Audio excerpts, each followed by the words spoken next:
Tayo nagbabalik mga kaibigan para sa Globe PPGL 2018 League of Legends. Ako nga pala si Butters. Kasama ko yung si Rockhart at syempre ang Globe PPGL 2018 is brought to you by Globe Telecoms, Garena, Riot Games, and Mineski Infinity at syempre organized by MAT. Of course, it's gonna be game 2, guys. IPT, Imperium Pro Team versus Mineski League Legends. So far, explosive gameplay here. Being shown by Mineski, and of course, we'll jump straight into the draft. Kating-kating na siguro Mineski makakuha na naman ng isang clean 2-0. And now, looking at it, ano nga ba ang pwedeng masagot dito ng Imperium Pro Team? Well, for the bans dito ng Mineski, they will still go for the Lee Sin. It's still top priority for them. I think Akali here will be banned by Imperium Pro Team. Medyo na you know, Imperium Pro Team. There you go. So again, Mineski, I think, is doing quite well in terms of answering yung mga aggression ng IPT. I think maybe a small adjustment that IPT can do, or actually a big adjustment, is maybe plan and play for the long game instead. Kasi so far, yung mga engages nila for Mineski seems to be read like a book over and over again. And that doesn't bode well, especially if you're a team that actually needs the gold very fast in order to get ahead. And nakita mo naman, with the Kaisa Nautilus Ignite combo, it did not work out at all. It did not work. It won't work, and Aatrox ang binandito ng Mineski. While for the side of Imperium Pro Team, it's going to be an Orcon. Kaisa's gone as well, so no problem there. Irelia, haven't seen any Irelia plays yet at the same time, so... Okay, Kaigo here might probably go for the Sion unless sumagot dito yung Imperium Pro Team. Yeah, I hope EXO uses that though. Yeah, I mean, sumagot yung Imperium Pro Team dito ng kahit anong counters. I think mangyayari yung hinahanap mo. Yeah, it's going to be a Sion mid if that happens. IPT still sticking with Spears. Yeah, he did well. Yeah. Considering the lead that Mineski had.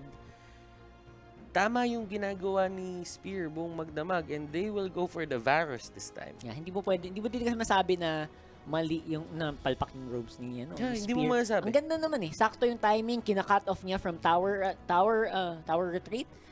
Especially top lane usually happens, pero nagkakataon lang na mas magaling micro yung Mineski when you're put in a very bad position. Again, mapasok na dito yung pagiging veterano nila, having faced these kinds of situations so many times. And si Dudoy din kanina eh, kahit sabihin mong lumamang siya in the early, sabihin natin in the mid-game, the transition from early to mid-game, pinarusahan pa rin siya ni Spear buong magdamag with the Talia, and now Dudoy here will probably go for the Nocturne. And alam mo na eh, kumbaga, this is another hero na kailangan din mag-scale up. Hindi siya kasing mobile katulad ng isang Graves kanina na he can actually get out with a dash. Ngayon, if Icarus gets his hands, sabihin natin Talia ang kinuha ni Icarus dito, if he gets his hands on the Nocturne at magkasalubong sila, that might be a punish. that might be a punish. That might be a kill. So far, Mineski not really leaning towards anything yet. Very tanky though. You don't know if they're gonna go for a tanky front line with a great AD carry, or they could go for that Swain. Again, it did work well for James Carl. Could be a lot of possibilities here. I'm thinking classic ADC. I don't think they could. You're gonna have any problems with that. Of course, this is a composition that can dive in on the Varus quite easily. Great answer, by the way, for IPT, locking in the Tom Kench. Alam mo, kanina yun talaga yung naging problema nila. Ban na pala yung Swain, right? I think yun yung pinaka-problema kanina nangyari dito for the side of IPT. Their mid-lane matchup was just way too bad. I mean, the Vel'Koz... Walang sagot I mean, the Vel'Koz is... The Vel'Koz has an answer, but it takes time. And you need to plan it out ahead. Like, you have to be 2 steps ahead of the Yasuo noong mga panahon na yun. But now, ang ganda ng ginawa nila para sa akin dito kasi they went for the Tahm Kench, one of the heroes one of the champions rather, that has this physical or armor thing that goes for him as an insurance. Kapag ka nag-go dito ang Mineski for another bursty type of composition, kapag siya ay nakasalo nun, they will still have that insurance lagi. This one here, I don't know what the plan is for this one. That might be a top laner. Yeah, for sure. I mean, Cho'Gath's gonna be a top lane for sure with the Talia it's jungle, but it's a good hero. I don't know if that's gonna be a good answer though. If you're gonna try to go long against a Shen, you're gonna be left on top a lot. Ooh, is it going to be a Galio mid? Are you sure? A Galio mid?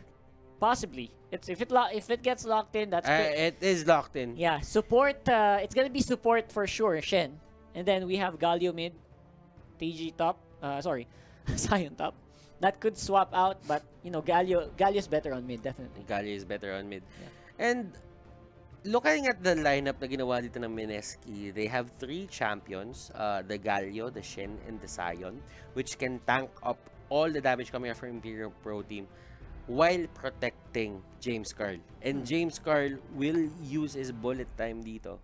Just once it's set up. Once it's set up, magamit mo yan. The stuns are overflowing from the side of Mineski. Lahat. Stuns. Kung sino man ang mahuli doon, he is probably gonna get bursted down talaga from that bullet time. But ang kinuha dito ni Light is he goes for a mobile mid lane. He goes for the Azir. Good answer. That's gonna provide a lot of early game aggression here for EXO. Maybe stop some of the roams that's gonna come out of that hero. I think yung team fight capability ng isang Azir yung hinahanap nila dito. Yeah, Since medyo in your face yung ginagawa dito ng you wanna have a wall out ng Mineski. Ang gagawin nila dito is they might push them back dun sa side nila or they might push them out. Exactly. Yung mangyari. Kasi pag nag-push out yun, kumbaga mangyari misfortune, magiging libre doon. Pero yun nga mga kaibigan, mamaya natin pag-usapan. Tingnan natin kung ano mangyari sa game. Pasok na tayo dyan. At dito natin malalaman kung paano ba execute ng both teams ang ating laro. Of course, this is game 2, IPT versus Mineski. So far, 1-0 favor of the Mineski boys. Let's run down. Kaigu's gonna be using a Sion, Dudoy on the Nocturne. Of course, EXO controlling the mid lane Galio. James Carl gonna be using Misfortune and TG on the Shen. For the side of IPT, it's Icarus as the top lane Cho'Gath. Spear on the Talia, Light as the Azir, Marky on that Varus, and Yuki as that Tam Kench. And of course, if laning lang ang labanan, of course, you know Mineski, very strong, very confident all the time, tries to answer. And again, if IPT goes aggressive with this one, it might be a problem. Because again, they don't have that much burst this time around. They don't have that much an burst. Early game. Yeah. So maybe they want to sustain up until such time na naka-Rage Blade na si Marky. That's definitely going to be the game plan here. For IPT, again, Marky is going to be very important in the fights. Very important. Yeah. Of course, Mineski, wala din naman yung problema yan. James Carl has been shown to be a very safe carry. And of course, TG Matic yan. Yeah, there's always gonna be safety somewhere around the map for James Carl. Either si EXO for the Galio ult, either Dudoy to respond to the paranoia, or TG, of course, stand united, Matic. Ang hirap patayin ng Misfortune na to because a lot of globals or a lot of semi-global skills here from Mineski to save that AD carry later on in the game. Yeah, and now that you've mentioned it, I mean, na-realize ko din na si TG dito is the missing piece sa lahat ng follow-ups dito for the side of Mineski. Sabihin natin, they go on Kaigu, stand united. He will just go in. Kaigu can actually turn around and go for the knock-up channel kung gusto niya. And look at this. Wins of war. So good harass there into Light. You kind of expect the lalamang dapat ng sobra-sobra si Light in that lane. But so far, EXO just fighting back, making sure the CS is even in his favor. Good job there for Mineski. Of course, IPT playing a bit safer compared to last game. Definitely. You saw what happened when they tried to go a bit all in. They don't want to make that same mistake again. Tsaka dapat si Marky dito talaga maramdaman this game. Naramdaman natin si Marky once or twice last game. Kumbaga, hindi talaga niya nakuha yung max potential ng mga pwede niya gawin dito. And EXO seems unfazed sa lahat ng harass na ginagawa dito ni Azir. He's just going for the creep, the minions. Of course, Icarus versus Skygu. Again, I kind of see this going in favor of, in terms of sustains, going in favor of Icarus.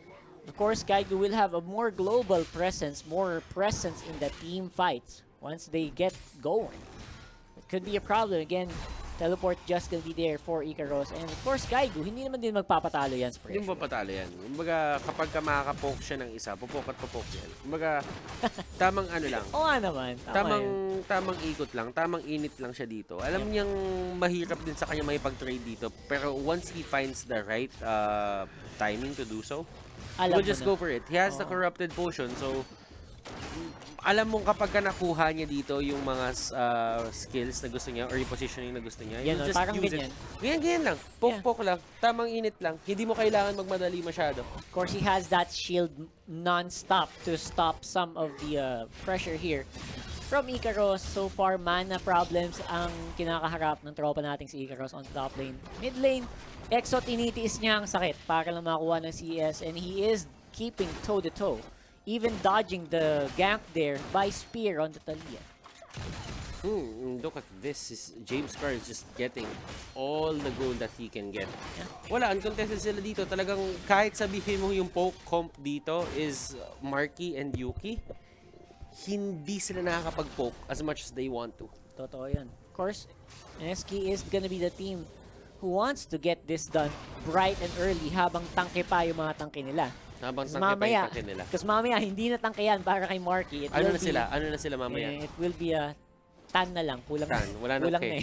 Tama naman. Tan na lang. So again, clock is ticking for Mineski to use up all that tankiness to get advantages in the early game. Or else they will be, it's gonna be hard for them to control Marky and Icarus once the going gets rough. Look at this misfortune. 3 long swords. Yeah, full and raw damage. 1 Doran's blade.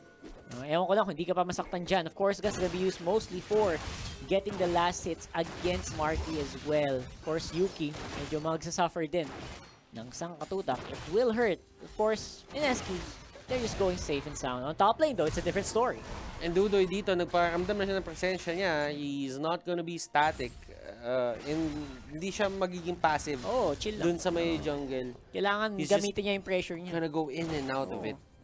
Kasi alam nila si Icarus dito, mana problem na yung hinaharap niya. He can't really spam as much. He wants to regen as much as he can. Bumalik na siya ng base dito. He used the teleport to get back.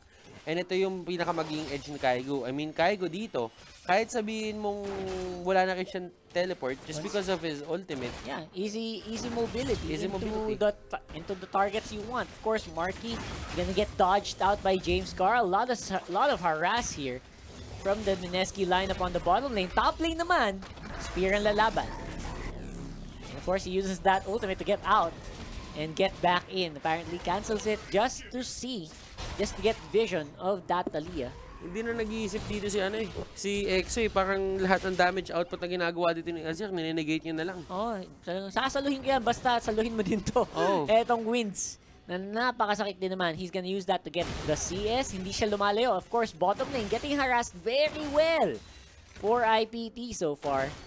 Sobrang solid ng lineup dito or ng setup dito ng laning ng Mineski in the bottom lane. Secure na secure. Secure na secure. I mean, the poke comp doesn't work.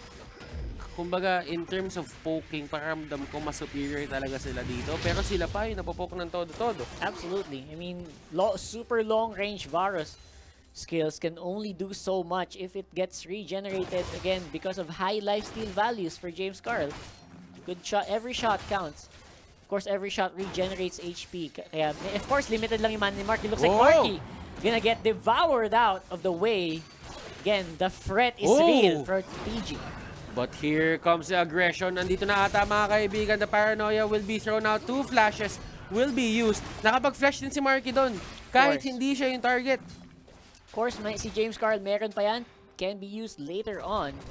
Sulit yun. Sulit na Sobrang sulit yun. I mean, paranoia forcing out 2 flashes Yung isa pa, yung pinaka-main target nyo pa, hindi nag-flash dahil sobrang takot. Just because of the frets. Here we go, though. Of course, Mineski still keeping the fight going. And Sion, mga kaibigan, on the top lane, will be taken down. May successful ikot to the spear. And that is a nice way to set up your early game. Yeah, and that's why for 2 games straight, he is using that Aliyah. Very proficient, very comfortable in making those ganks happen. Walang problema here for IPT. They have a lot of work to get out though inside the map in terms of map control. They're pushing back EXO, they're pushing back top lane, but bottom lane is having it's a different story. Yeah. And Spear right now is just roaming wherever she likes. Ayaw din kasi magpakita talaga ng Nook eh. I mean, kung saan makita ni Nook na lane yung Talia, he's just gonna stay away from that. And that yun na lagi. Yeah, that's absolutely fine here for Mineski. Just use the Nook whenever bottom lane is in a bad position. Tsaka kanina din kasi yung Urgot, meron siyang sariling dash niya eh. I don't really think Sion has it. It has that kind of skill. Sion's only dash would be like the ultimate to get out. Pero you wouldn't really commit that. You won't want to commit that, absolutely. So far, EXO just dipping in and out, providing damage, smashing the ground, and getting out. Just gets enough CS to keep ahead, by the way, against the Azir. That's something you don't see every day. And EXO right now is just way too tanky. Parang saya. Siya na talaga yung nakakalamang yun sa may lane at sa may gitna. Although Azir has that, what do you call that? Control ward over there. Yep. Just to see kung saan manggagaling tong knock. Kasi pakiramdam ko, if ever man na he predicts where the knock will come from, I think you will have a better time. I mean, paranoia is there, pero at least you can get out, get to safety. Pero yun na nga mga kaibigan, the chains will be thrown out. Pero Yuki dito, eating that bullet time. Yep. It won't be enough for a kill, pero paranoia is there. Yuki, mga kaibigan, yung next target dito. Nearsighted lang dito, mga kaibigan, si Marky. God, wow. Wow. What a play from Mineski. Gets 2 kills on just a simple rotation. Look at that! Oh, the ricochet, mga kaibigan, tumama dito kay Spear. And Spear eating that damage output. My goodness. Ano ang nangyari doon? That could have been a cleanup, pero yung mag-clean up ang nalinis. Napakaganda na. Ang ganda na nun for IPT. I mean, they were in a position to do a good cleanup, pero because of Stand United on to James Carl, nakapag 1v1 ng maayos si James Carl nga against Marky, and because after the Varus fell, it was just so easy for them to fight. It's easy. It's super easy. Now Yuki is getting that control ward, but that is a lost cause already, as Mineski will get the Fire Drake. And that will give them extra damage. 6%, I think. Exactly. Big problem here for IPT. Here we go again. One big play costing him a lot of pressure. Of course, Kaigo's still fighting it out. But these guys, hindi pa nga sumasali itong mga top laner natin sa laban. Nagpapaluan na sila. Oo, paluan pa lang hanggang ngayon eh. Exclusive sila sa isa't isa. Ganun yung nangyayari. We'll have to wait and see what IPT does from here. Again, Spear, medyo the pressure is on for Spear to make a really strong gank. And again, mahirap yun for against EXO. Yun, kinaldag mga kaibigan. Sabi dito ni Light, sabi niya gusto mo duma siya. Ito, dagdagan pa natin ng konti. Pero wala rin mangyayari. And this Spear with his ultimate trying to chase him down. The stun is there. Paranoia mga kaibigan will be able to stop them on their tracks. Pero nahuli na si Yuji dito mga kaibigan. Yuji with the stopwatch. It is there. The chains will miss. Varus will miss his ultimate. Pero andito na ang Sion mga kaibigan. Ito na ang gusto nila. Binunggo mga kaibigan si Marky. At ito na ang dive mga kaibigan, si Superman. Si Superman mga kaibigan lumapag. Napatay dito mga kaibigan si Marky. And that is bad for the side of IPT. There were the aggressors. Sila yung pumilit. And Mineski just counter-reacting. They didn't lose as much as they wanted to. They didn't even lose one hero. One champion. Was beautiful. But the thing is, it's Mineski. You don't expect to get out with those plays, those cheeky plays, Yeah. and expect na hindi kayo mapapunish. This is Mineski. If you want to take if you want to take those cheeky plays, make sure that you will take down EXO. If you don't, there will be hell to pay. There was so much commitment there from IPT to get the kill onto EXO that after he did dodge everything, Mineski was so open to just go for kills like this. Dodoy, easy kill onto Spear, and of course here's the follow-up though from IPT. 3 men against 2. Dodoy very low though. He will get stand united, but will he get anything else? Apparently not! Yes, he will get out of there, mga kaibigan. And TG dito, mga bestie, kinain ng unti-unti, pinalipad. Pero sabi ni TG, I will take one for the team. Gunamit niya yung flash niya, pero it was a little bit too late. Exactly. And while all that was happening, by the way, bottom lane going over to the side of MF, as well as Skygu clearing up top. MF just gonna get the bottom lane turret goal, and that's why they did it. That's why they just left him to go there. They didn't commit any resources. Hindi man lang nag-ult si Galio into Dodoy because he was a lost cause. They were just gonna get at least bottom lane turret. It's gonna be a sneaky fight here. Dinilaan, mga kaibigan. Sinubukan siya kainin dito, pero Yuki! What the heck? Dodoy, mga kaibigan! Uy, kalma naman! Of course. Hindi naman siya kasi magiging doy kung hindi ganun kabilis yung reaction time niya. Kaya nga may doy siya sa pangalan eh. Napakagandang laban doon. Of course, Mineski, akala mo, kakachiin, yun pala sila pa ang nakadali. Gandang play. Again, burst potential from a Nocturne is nothing to be scared of, and of course, something to be scared of rather. Wag mong didilaan kung hindi mo mapapanindigan. Tamang-tama. Yun lang yun. Yun yung tamang sabihin kay Yuki dito. Dapat panindigan mo ang bigayan. And wala siyang follow-up eh. Wala nating follow-up at that point. It was actually so risky for them. Go for that. Of course, they're gonna go for a very sure kill. And bullet time, or was it sure? Binato na lang dito and James Carl nanganganib. Pero look at that crit. At huli siya dito. Pero what a dodge! Light! What just happened? Light missing his ultimate with that James Carl flash. Inantay niya! Pinabait niya talaga! The show here from Mineski. Napakitaan tayo kung paano maglaro ng matinong, mabilis na League of Legends. Although Marky, he's not done. He suffers a lot, but he does take out the misfortune, shut down as well. Here comes Kaigo with a 2v1. Naku, pinalo mga kaibigan. Pero dito si Light wala siyang ultimate. Pero Kaigo dito unstoppable siya. Makakatakas ba siya? Magkamali ng bundol mga kaibigan. Pero okay lang yan. IPT gets a kill for their side. Nabundol mga kaibigan si Kaigo doon ng medyo alanganin. Medyo lang naman. Kung nakalusot siya doon, paramdam ko that he would be able to escape. Pero wrong direction. Escape sana niyan. Pabalba. Pero tinatawag na wrong turn. Wrong turn na. Tunay na wrong turn, pero habang nangyayari, and of course, Dodoy on the mid lane, and of course, that Galio on the bottom lane, kachi-kachi at farm lang, gold is still Mineski favorite. Hindi ko alam kung paano nila kakalabanan yung Mineski dito, kasi kung mga hinahanap na ng Mineski lahat eh, pero Spear dito, hindi siya na-taunt, buti na lang. If ever na-taunt siya, pero pumasok pa rin dito mga kaibigan. The return of the comeback mga kaibigan, nadali pa si Marky because of that Galio ultimate to secure. Here comes Spear though. He will try to go for some damage. Pero what is he trying to damage? That's a very tanky EXO. I mean, ito yung nasabi natin dito. Dapat nag-scale yung IPT because those tanks will be tans in a bit.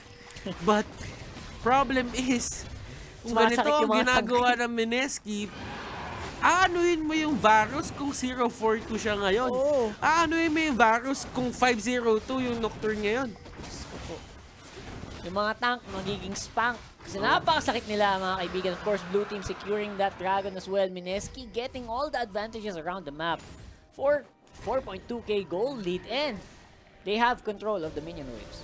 And nagtatakbo lang sila dito, Marky, just trying to secure farm. And the star player dito for the side of IPT is shut down. Wala siya magawa dito. I mean, you were supposed to have the more superior I mean, not the superior, but I mean, you do have the poke composition. So, alam mong kahit papaano madadamage mo yung side dito ng Mineski bot lane ng consistent. Problem is, hindi nangyari yun kasi they were at their faces. Kasi kapag ganun yung nangyari, you have the tower to think about, and if you want to secure all the minions para sa side mo, all the gold, you need to use your skills just for that cost lang. That's right. And of course, Mineski still being very efficient as well on the rotations.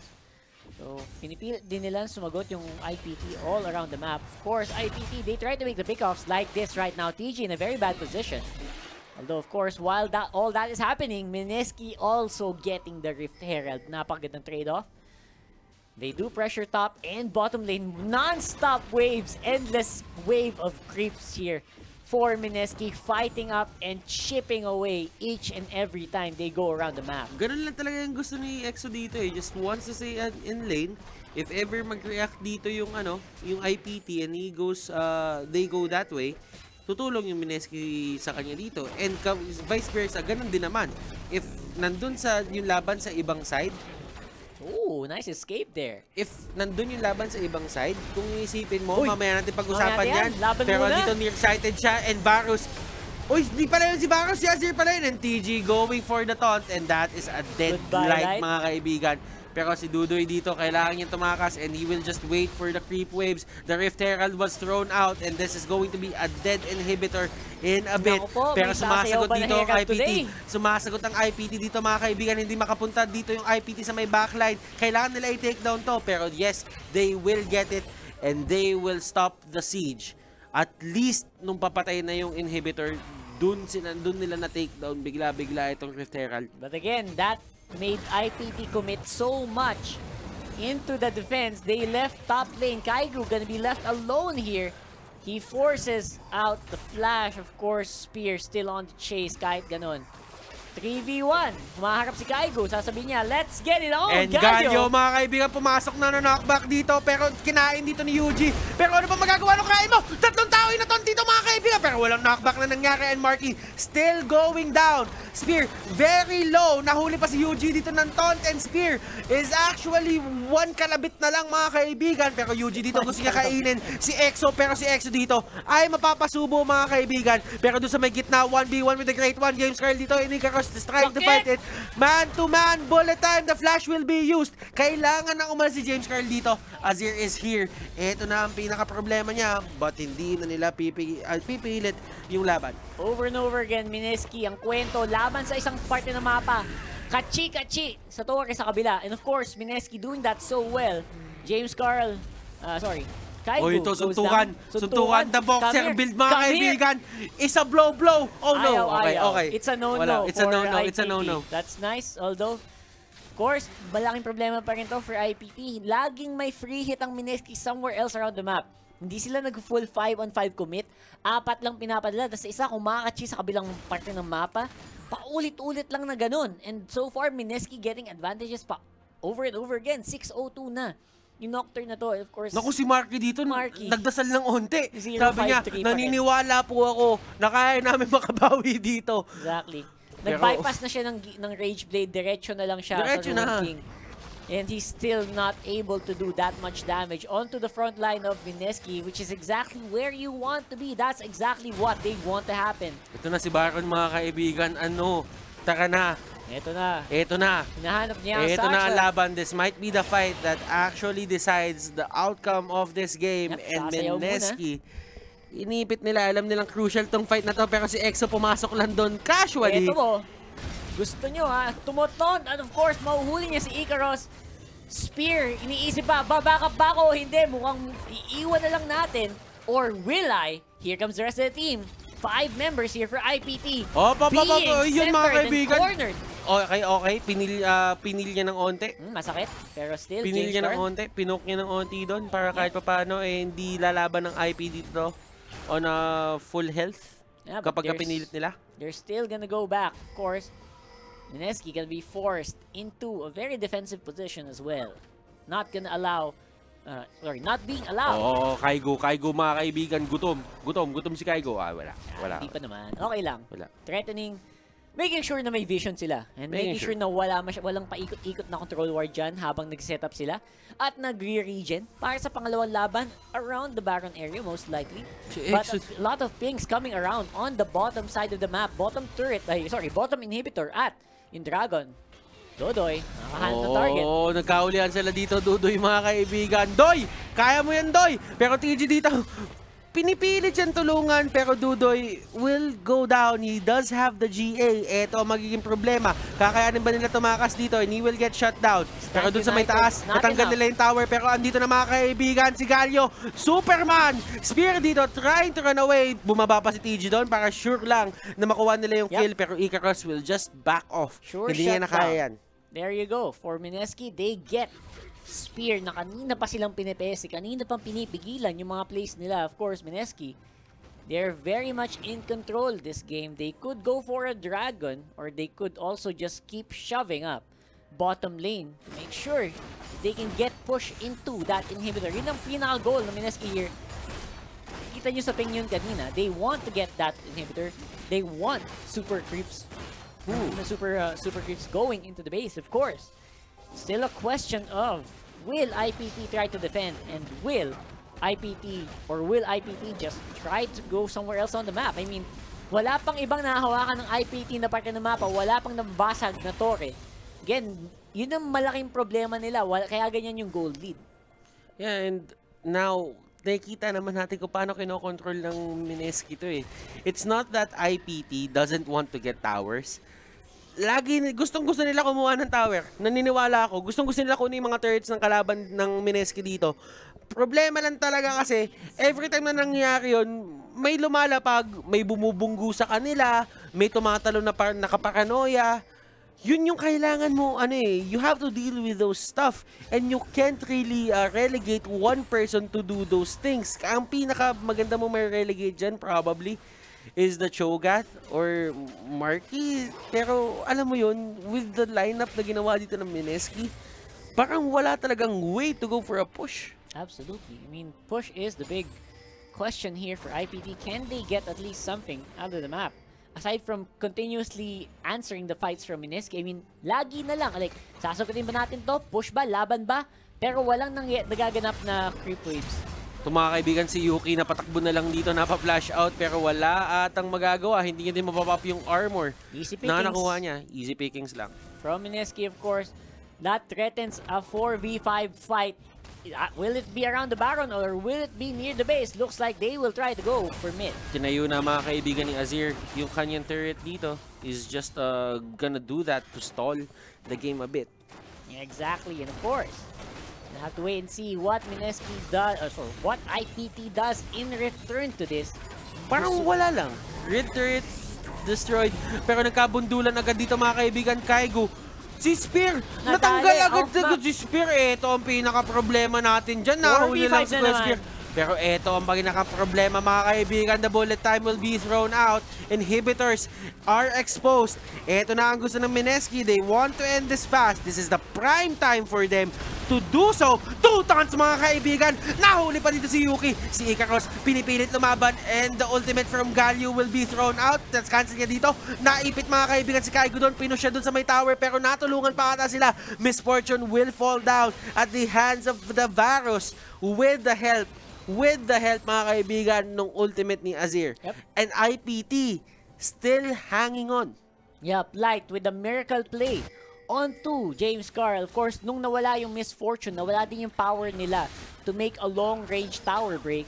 And IPT clearly made that a priority. And because of that, they were able to stop their, at least, Nexus turret from falling. But how long can they keep doing that? Next respawn of James Carl is gonna be a problem. But Dodoy, Stand United mga kaibigan, nahuli dito. Naku po, si Spear goes wala down. na naman siya. In the next 2 minutes, Marky. Okay, kinain mga kaibigan. Niluwa. At eto na mga kaibigan, nandito si Light. Susubukan niya tumulong dito. This might be a good pick-off, but the flash in the dash. Tumigil siya for a minute para i-dive siya. And of course, once they all down in, he flashed out of the way. What a play there from TG. Of course, the rest of the team is still safe for Mineski.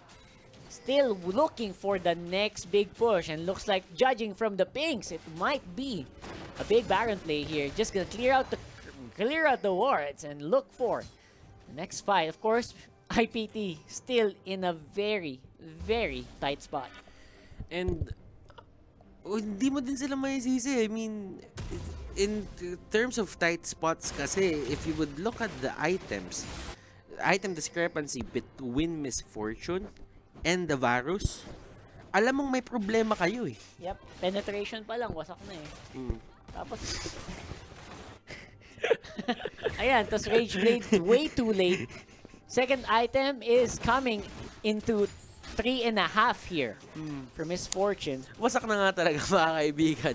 But still, IPT, lumalaban pa rin sila dito eh. Ito yung sinasabi natin, PPGL Season 3, hashtag laban pa.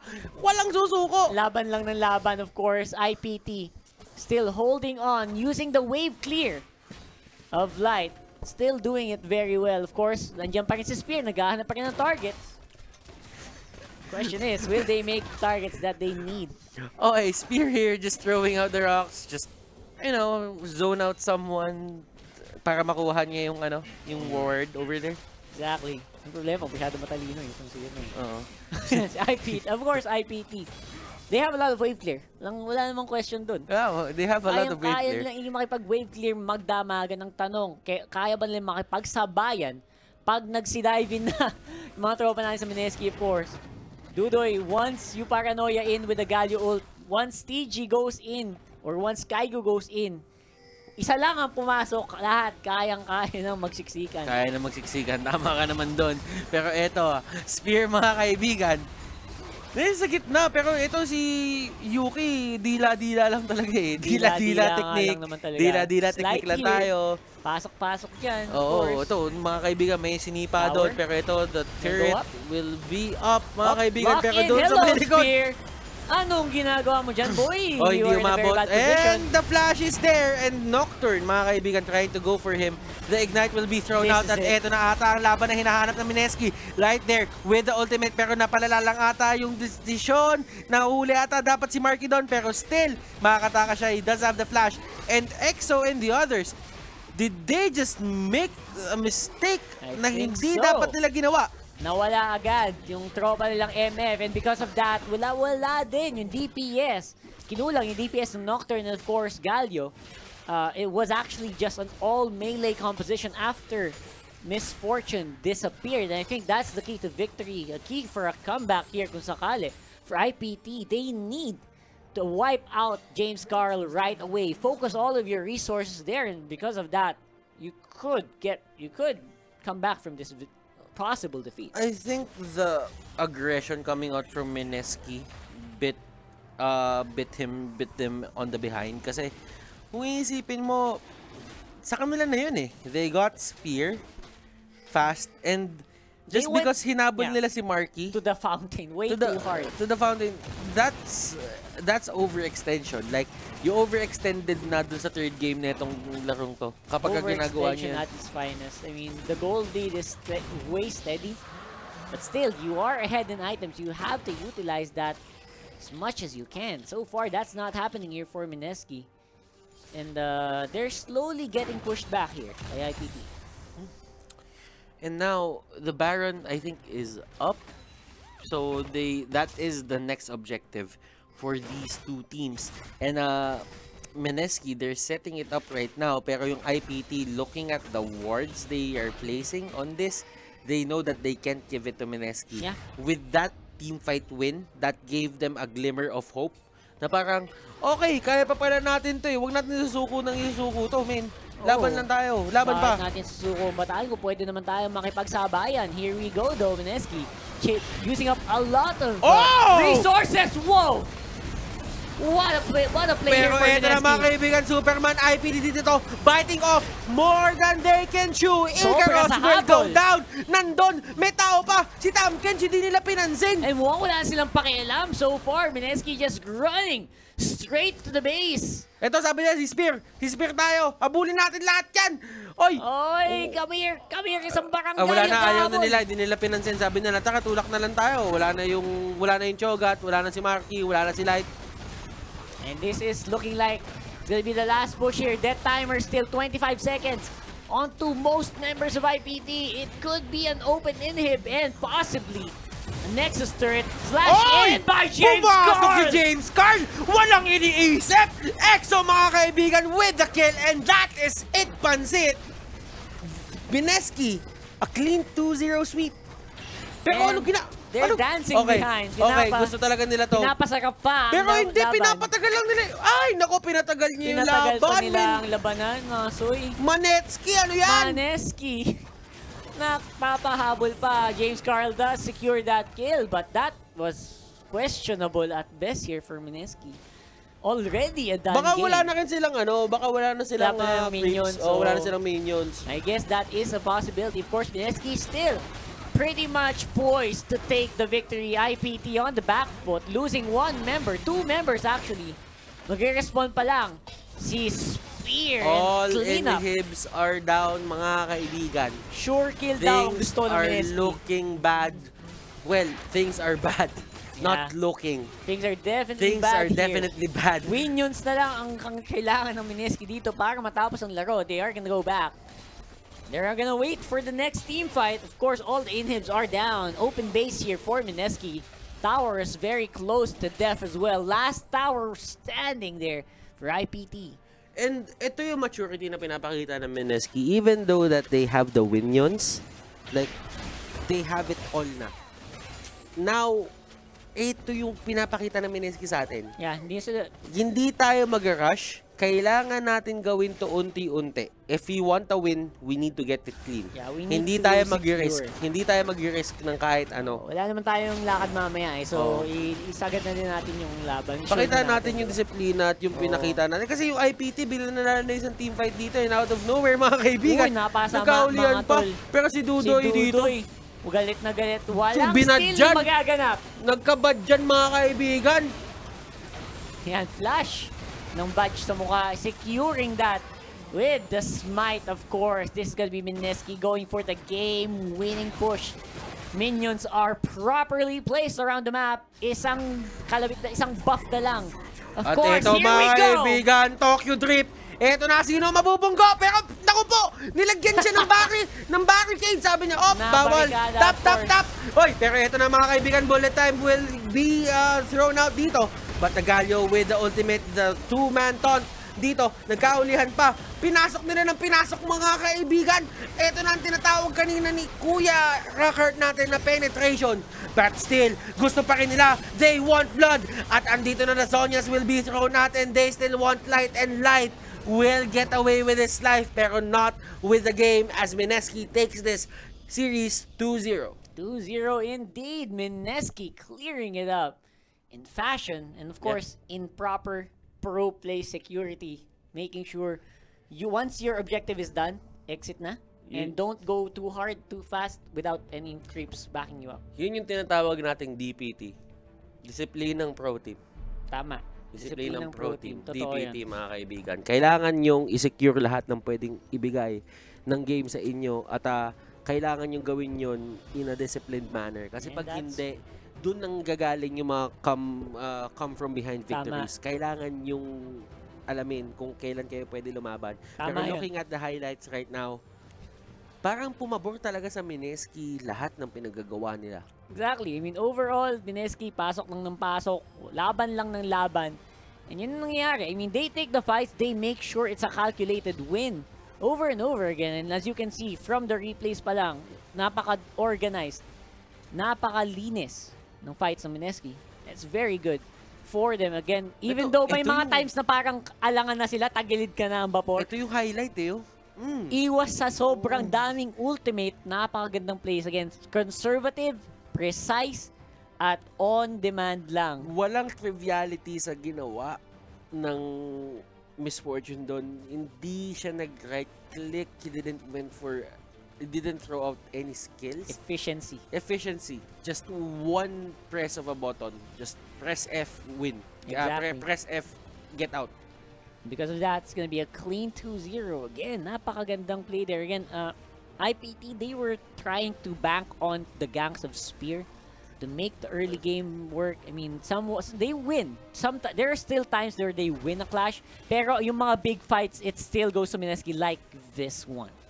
It's just multiple man taunts, then go into a team fight. When someone goes in, always have someone backing you up with Galio ult, with Kaigu ult. Kaigu talaga yung hero. with the Sion ultimate, it's so easy. Of course, TG always there with Stand United. It was not a problem at all for It's Mineski. not a problem.